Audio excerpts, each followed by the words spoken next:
Boa noite a todos, tudo bem? Acho que vai ficar pouca luz artificial, mas a luz do mestre está presente, né? A gente precisa ter sempre essa convicção e às vezes o óbvio precisa ser dito, né? Precisa ser relembrado dessa luz, desse amor que nos cerca, porque muitas vezes a gente tá vendo esse mundo tão corrido, né? E a gente esquece de falar um pouquinho desse óbvio, dessa luz que se faz presente principalmente nos momentos de escuridão, né? Então, você imagina. E às vezes nós pensamos, né? Tanta iniquidade, tanta notícia não tão importante assim, corriqueira, tanta perda de tempo, ou até mesmo quando o mal está falando às alturas aí nos noticiários, né? O descaso, tanta tristeza, e sentimos aquela pontinha de impotência, né? O que sou eu perto de tanta coisa negativa, né?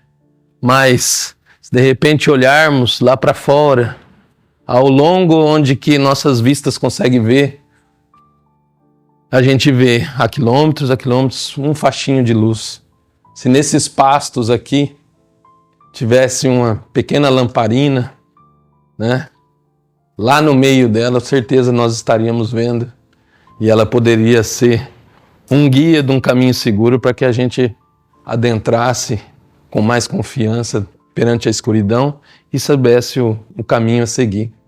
Então, uma vela, uma pequena chama, né, faz toda a diferença, principalmente para aquele que tem andado na escuridão, né? Então, esse é o preço, né?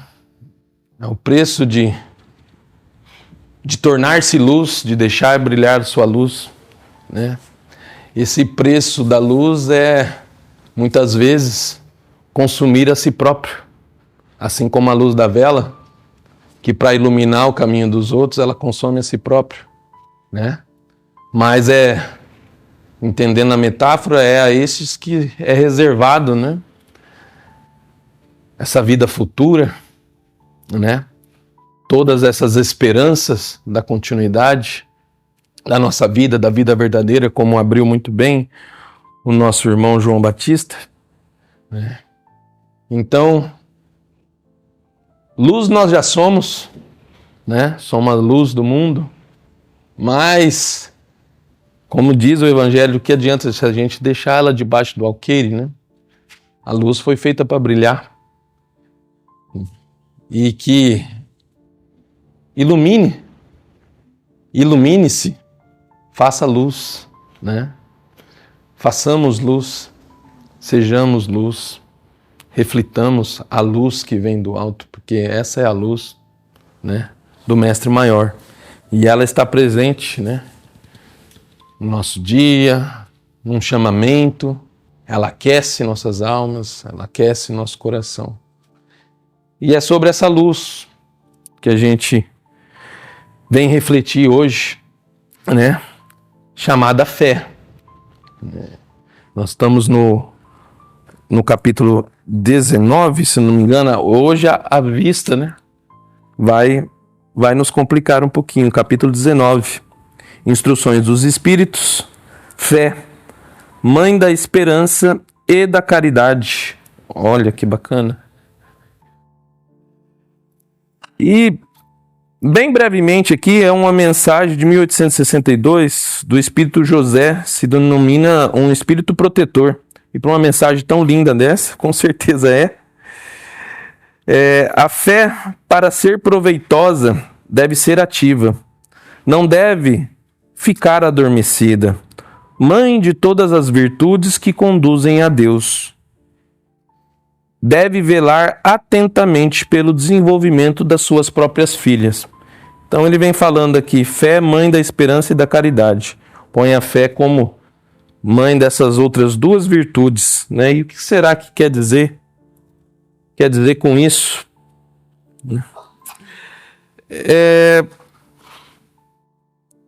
Que eu gostaria a maneira aqui da gente poder introduzir o estudo, a gente tem que se voltar um pouco ao significado, né, da palavra, né? Eu tive falando, acho que no ano retrasado, aqui no mês espírita, e falei sobre fé, falei sobre essa ligação, a conexão com Deus, foi uma fala aqui, e me atrevo a adentrar mais bem próximo daquilo que a gente começou, por onde a gente começou, né? Falando de um pouco do significado, porque às vezes o óbvio precisa ser dito, precisa ser relembrado, e o óbvio para alguns, às vezes não é tão óbvio para outros, e essa disseminação do pensamento é que agrega a gente a despertar,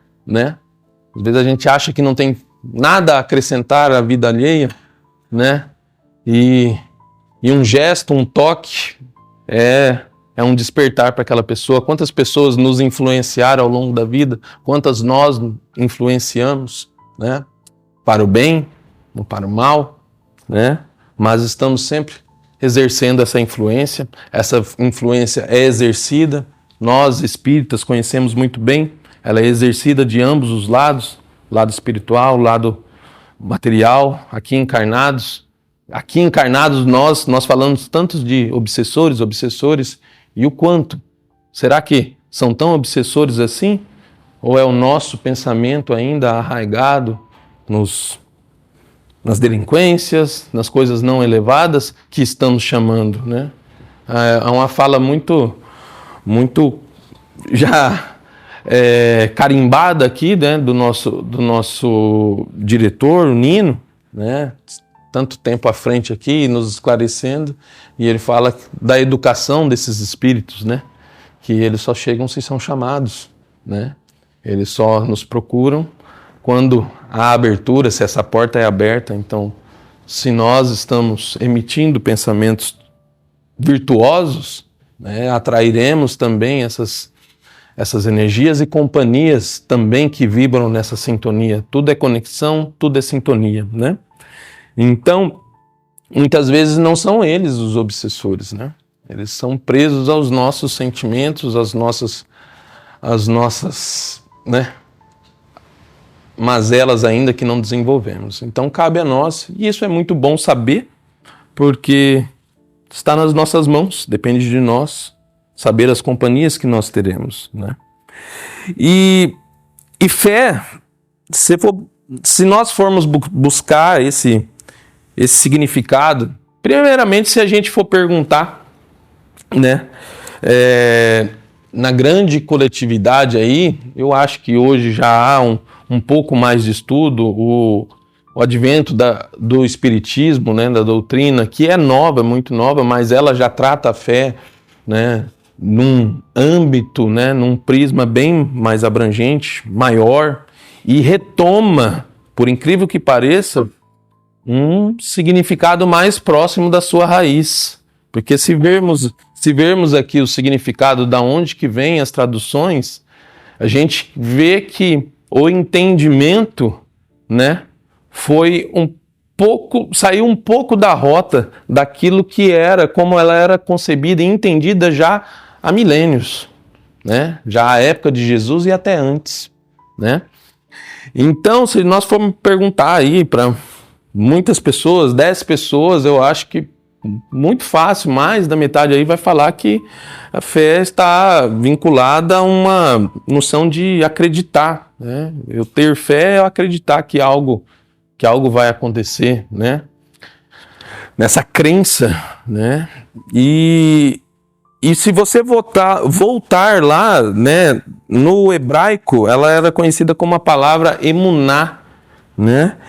E a hora que você pega nas traduções essa palavra, ela estava mais ligada com o sentido de fidelidade. Vou ler as palavras aqui para não cometer nenhum equívoco, mas fidelidade, confiança, constância, firmeza. Tinha mais algumas palavras, mas eu achei essas aqui essenciais. Fidelidade, confiança, constância e firmeza. Hora que nós pegamos no grego, é a palavra pistis, né? Do grego também para representar a fé. Nela aparecem algumas outras palavras diferentes dessa, né? Mas com a mesma base. Fala de harmonia, sintonia e consonância, tá? E já trazendo mais para perto, quando vem do latim, né?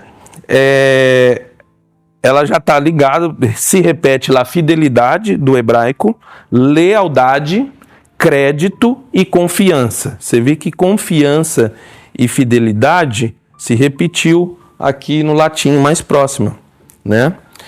E assim, como eu disse lá atrás, né, e adentrei, eu acredito que quando a gente toma posse desse conhecimento, né, quando a gente realmente põe para fora e os ouvidos escutam isso, muda um pouco o prisma. Porque acreditar parece pouco, né? E a gente chega ao entendimento, porque o que é confiar? Como que a gente conquista confiança? Como que a gente conquista fidelidade, né? Nós, aqui, vamos dizer, mesmo exemplo que eu usei tempos atrás, a gente confia algo muito valioso para nós, assim, para uma pessoa que a gente acabou de conhecer, né? Você precisa fazer alguma coisa, pega um estranho na rua e tem que entrar em algum estabelecimento, a criança está aqui, ó, seu nenenzinho de cola, você segura aqui para mim que eu vou resolver um problema lá para qualquer transeunte, qualquer pessoa que esteja na rua? Nós confiamos um bem dessa importância para nós? Jamais, né? Nós confiamos, né? Olha, eu tô com um dinheiro aqui, tá? Você segura para mim, até eu amarrar o tênis, você volta, a pessoa já partiu, né? E olha lá. Então, nós não confiamos, porque essas duas palavras, fidelidade e confiança, elas requerem, né, relacionamento, né? Elas requerem proximidade, elas necessitam de um precedente de ter um relacionamento antes, de conhecer aquele a quem se confia, a fidelidade, né? Essa troca, que você sabe que mesmo na sua ausência, você entende o comportamento daquele outro, né? Então você confia que ele vai fazer, você confia que ela vai fazer, você sabe o jeito dessa pessoa, a postura que ela tem, a conduta que essa pessoa, a ética, então você confia. Então você consegue manter um pacto de fidelidade, né, nos casamentos, de seguirem, né, não é um pacto de fidelidade, que daqui para frente somos nós dois que vamos ter que dar conta, vamos ter que, né, instituir uma família, conduzir um lar, ser exemplo para os nossos filhos, né, arcar com as responsabilidades. É um pacto de fidelidade, né, é um voto que a gente faz, né. Então, quando a gente entende fé, que ela vem dessa raiz, né, acreditar parece ser muito pouco, parece ser muito vago. Ela vai além, não que ela não seja acreditar, mas ela vai além disso, né? E ela avança, né, acima disso, né? Então,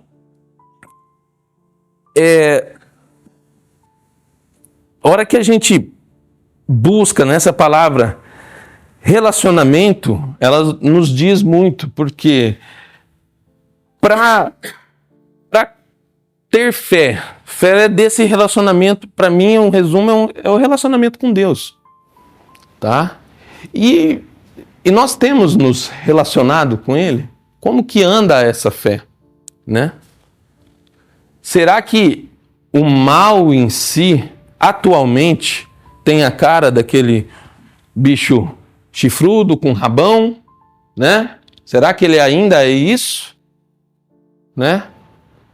O mal, todos esses crimes, essas coisas horrendas que nós vimos fazer, o que é o mal na verdade? Será que nós paramos, conseguimos conceber, né?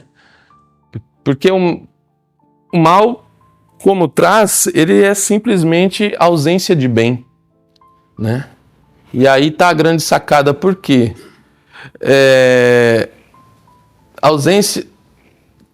Ausência de bem se tornou uma coisa muito comum, porque a gente acaba tendo uma pequena desculpa hoje, que é a dor de todo mundo, que é falta de tempo.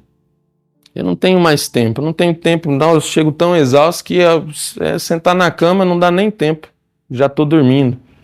E a gente entrou nessa ânsia, nessa velocidade ao qual nós nunca fomos expostos, das multitarefas, multicoisas, esse mundo acelerado, do pensamento acelerado. E o mal não é mais aquilo lá, né? O mal não é mais, né, bandidagem, essas coisas. O mal hoje é você caiu tanto nas coisas, em ter as coisas, em correr para ter as coisas, para dar conta, essa aflição, essa pressão, que nós nos esquecemos do bem. Não temos tempo mais para nós, para cuidar de nós, cuidar daquilo que é importante, cuidar do nosso sentimento, cuidar de manter aquilo que nos faz bem, de cultivar boas amizades, boas conversas, visitas. Quem hoje tem a ousadia de ir na casa de uma pessoa sem avisar? É difícil, né? Não, tem que mandar uma mensagem, porque é incômodo, né? E aonde que nós caímos, assim, que isso era um hábito. As pessoas que, né, são mais experientes aqui sabem que isso era um motivo de prazer. Se a pessoa chega hoje, ela te quebra toda a sua programação, se ela chega sem avisar na sua casa. Olha, me avisa com 1 mês de antecedência para eu me preparar. Tem que ir no mercado, tem que ir isso, tal. Não, eu só queria conversar, né? Quanto tempo, João, estamos tentando um visitar o outro? Não, o Moacir, ele vai sem avisar. Não, eu tô falando das pessoas normais, não essas exceções, essas raras exceções aí. Mas é por aí. Então, essa ausência do bem, de cuidar de si, é que nos está deixando ansiosos. E, pasmem, o Brasil é o país com maior índice de ansiedade, né? Por que será? Né? País gigantesco isso, né? Eu vi numa palestra esses dias falando cerca de aproximadamente 9% tem algum, né, toma algum remedinho aí para dormir, né? Esse pensamento acelerado. E será que, como que está a nossa fé, a nossa confiança? Será que não é um pouco disso, né? Para a gente refletir aí. Será que nós estamos confiando ainda? Ou a gente está com aquele sentimento que a gente não é suficiente, que não vai dar certo, que não vai dar conta? Como é que está essa confiança, né, no alto, a confiança em nós, a confiança que essa luz vai vir, que nós vamos dar conta? Ou de simplesmente, eu preciso parar um pouco, preciso assentar as coisas aqui, entrar no eixo, né? Nós estamos tendo esse tempo, né? Então, essa fé que a gente descobre ela dessa maneira, e aqui no Evangelho fala que ela é a mãe da esperança, né? Na primeira parte aqui, só quero ler a frase que ele fala, para também não cometer nenhum equívoco, mas está difícil a vista aqui. Pois é, né? Você não vai trazer outro, né? Falar, eu já te coloquei um aí, pô. Tá. A esperança e a caridade são resultantes da fé. São resultantes. Numa outra tradução está falando corolário, né? Corolário. É um trava-língua. Essas três virtudes formam uma trindade inseparável. E falar de resultante, corolário, significa que ela é uma consequência natural, né? Queria falar disso para dar esse sentido, né? Por onde a gente começa. Em alguns momentos daí, das escritas, né? Eu acho que tem uma comunicação da Revista Espírita que vem, eu não sei se é... Eu estava vendo um texto aqui e ele cita, acho que é fevereiro de 62, que fala exatamente dessa sequência, vem fé, esperança e caridade. A pergunta do Livro dos Espíritos, 941, nela fala exatamente essa sequência: fé, esperança e caridade. E o texto ao qual se inspira essa exposição de hoje, que é a carta de Paulo aos Coríntios, né?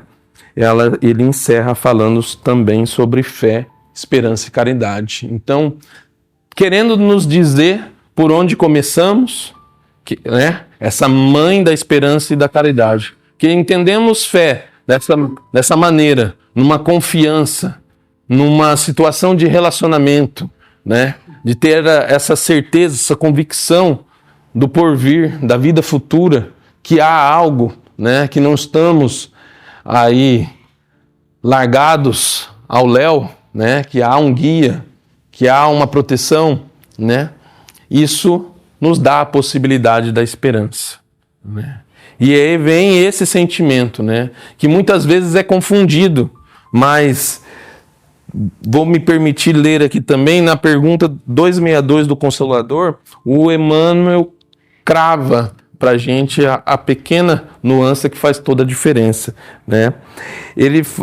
A pergunta para ele é: serão virtudes similares a fé e a esperança? Serão, né, muito próximas aí? Sim, elas são próximas.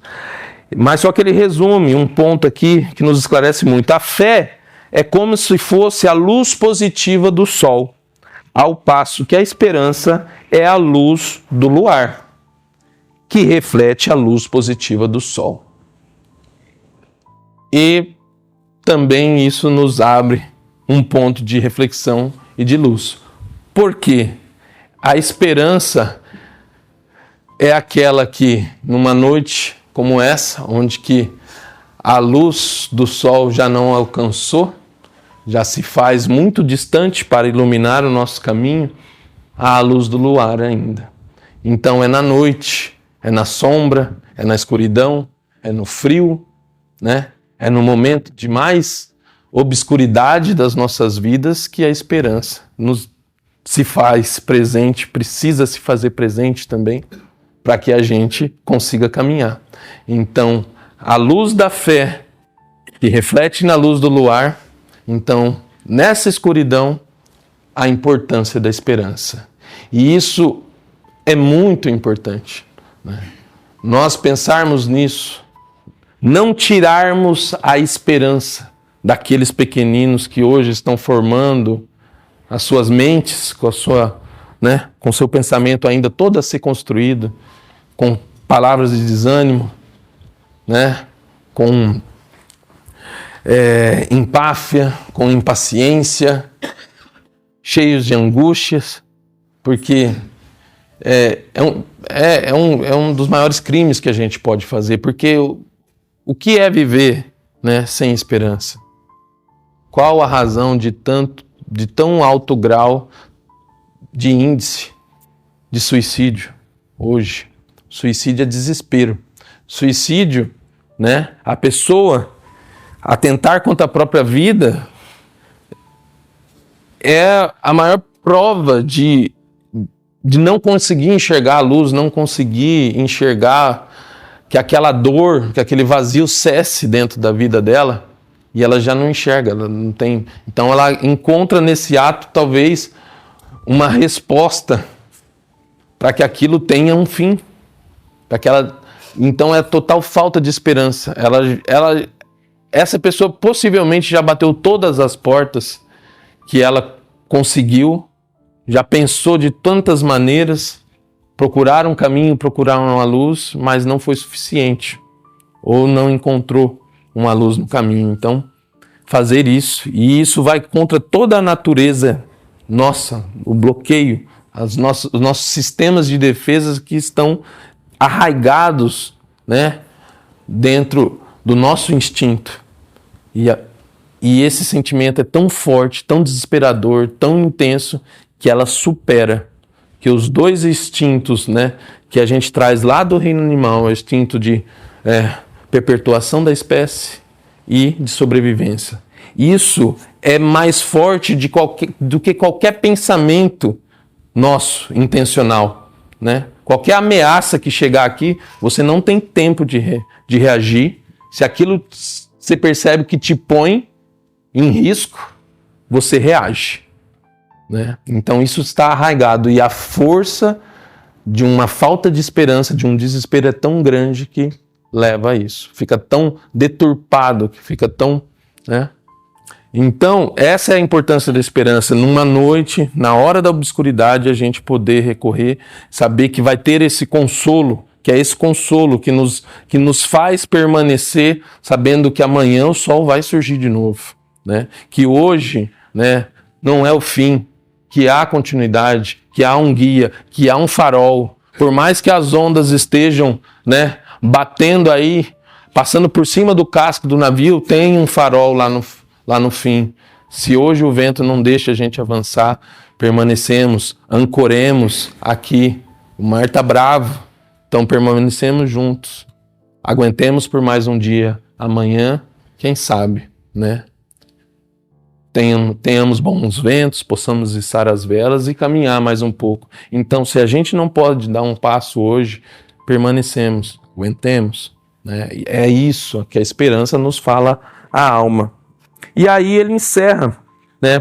Porque ela não é só essa sequência, né? Fé, esperança e caridade. Não é algo que acaba aqui, né? Começa com fé, vem aqui a esperança e a caridade, né? Isso não é uma linha que se encerra só aqui. Ele fala que são 3 virtudes que se retroalimentam e se fortalecem cada vez mais, conduzindo o homem ao alto, à perfeição moral. Que elas vão se alimentando cada vez que elas são mais fortalecidas e praticadas.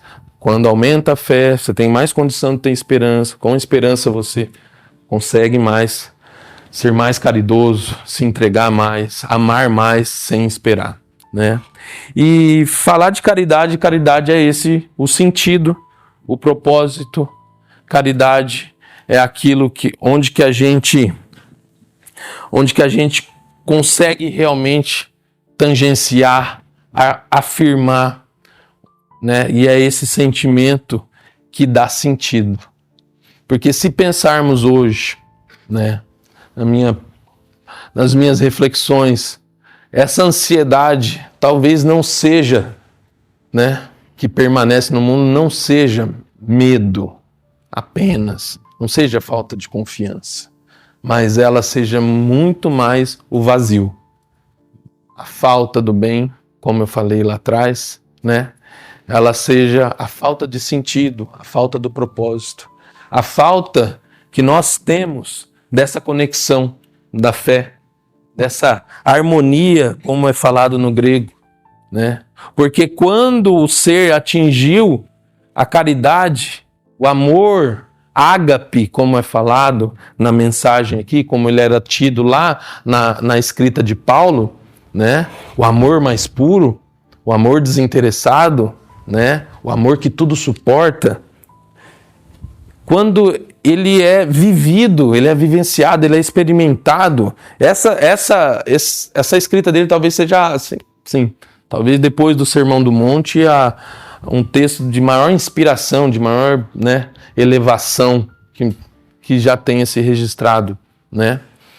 E quando a gente chega, né, nessa conquista, é a convicção de que estamos ajustados, que estamos de consciência tranquila, que estamos em paz, que permanecemos e pertencemos ao lugar que estamos florindo no lugar onde fomos plantados, que estamos fazendo a luz que nós fomos concebidos a gerar, né?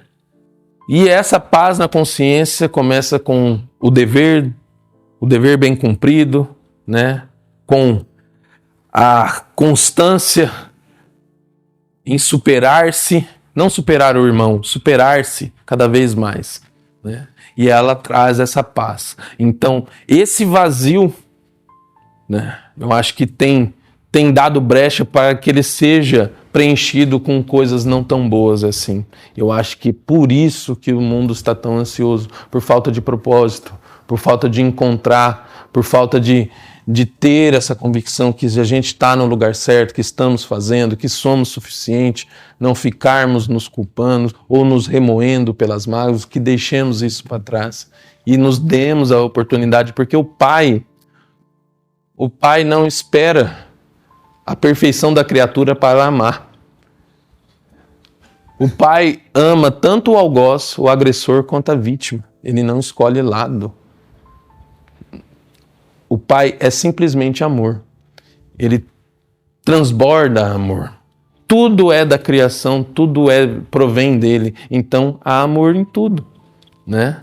E aos dois vai oferecer as oportunidades, a condição, a sustentação, e a sua mão misericordiosa vai assentar no coração, nas mentes, na família, vai ser o esteio de todos nós. Ele vai nos fortalecer. Então que a gente consiga também fortificar essa trindade, esse triângulo, né?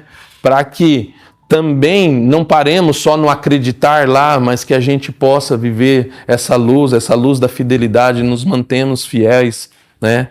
E que a gente consiga ver a esperança quando o tempo não se fizer proveitoso, quando o tempo se fizer hostil, se fizer, né, dessa maneira, obscuro, quando o mar não tapa peixe, a gente se mantenha, consigamos estabelecer o nosso lugar. Não, daqui eu não vou sair, eu vou permanecer por mais esse dia.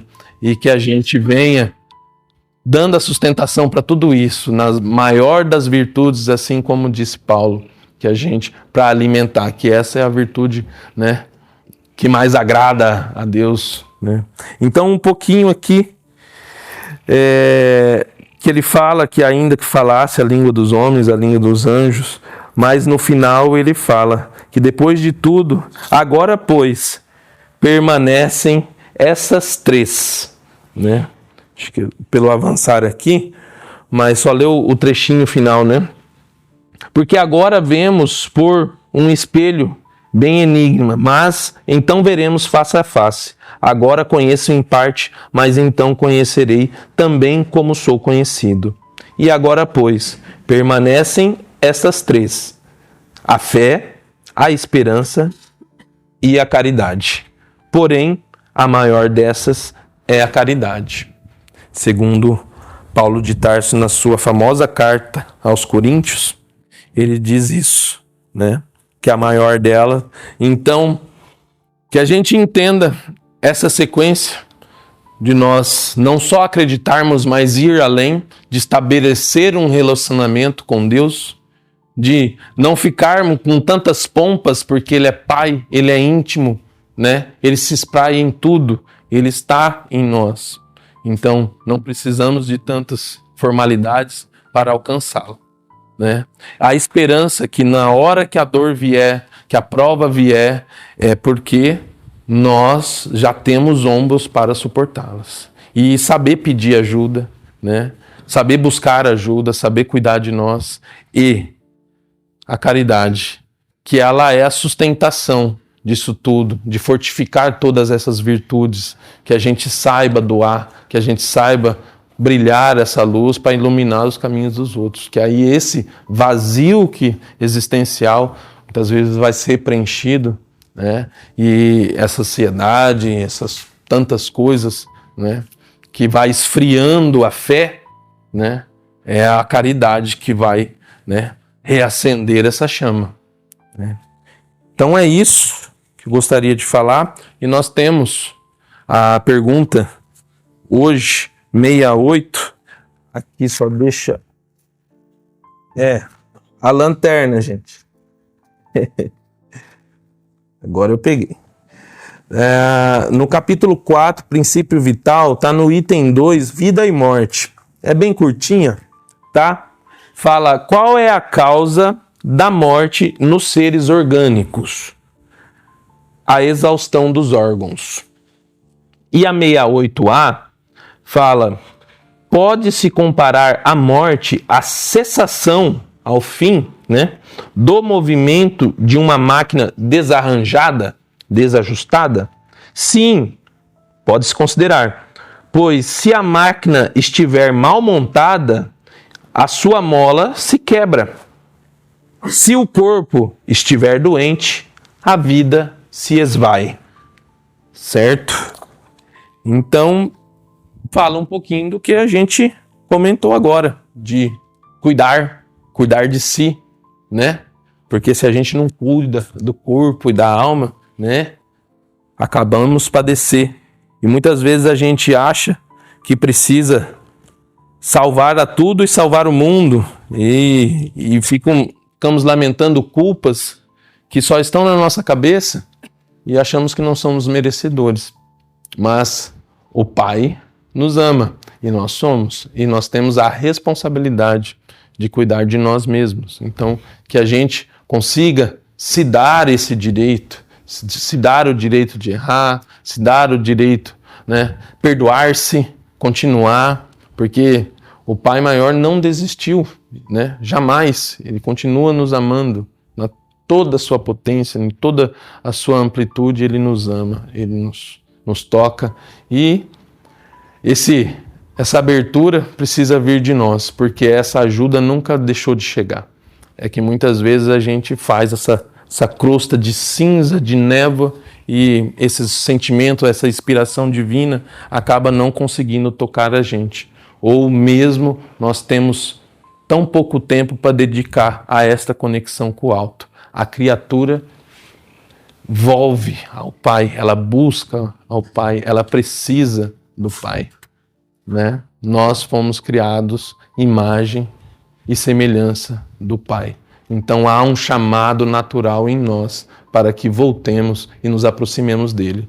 Esse vazio é falta de Deus, é distância de Deus, mas não dele para conosco, de nós para com ele, tá bom? Então, que a paz do Mestre se faça nos nossos corações, nos nossos pensamentos, e que nos dias de escuridão nós sejamos luz, tá? Amém.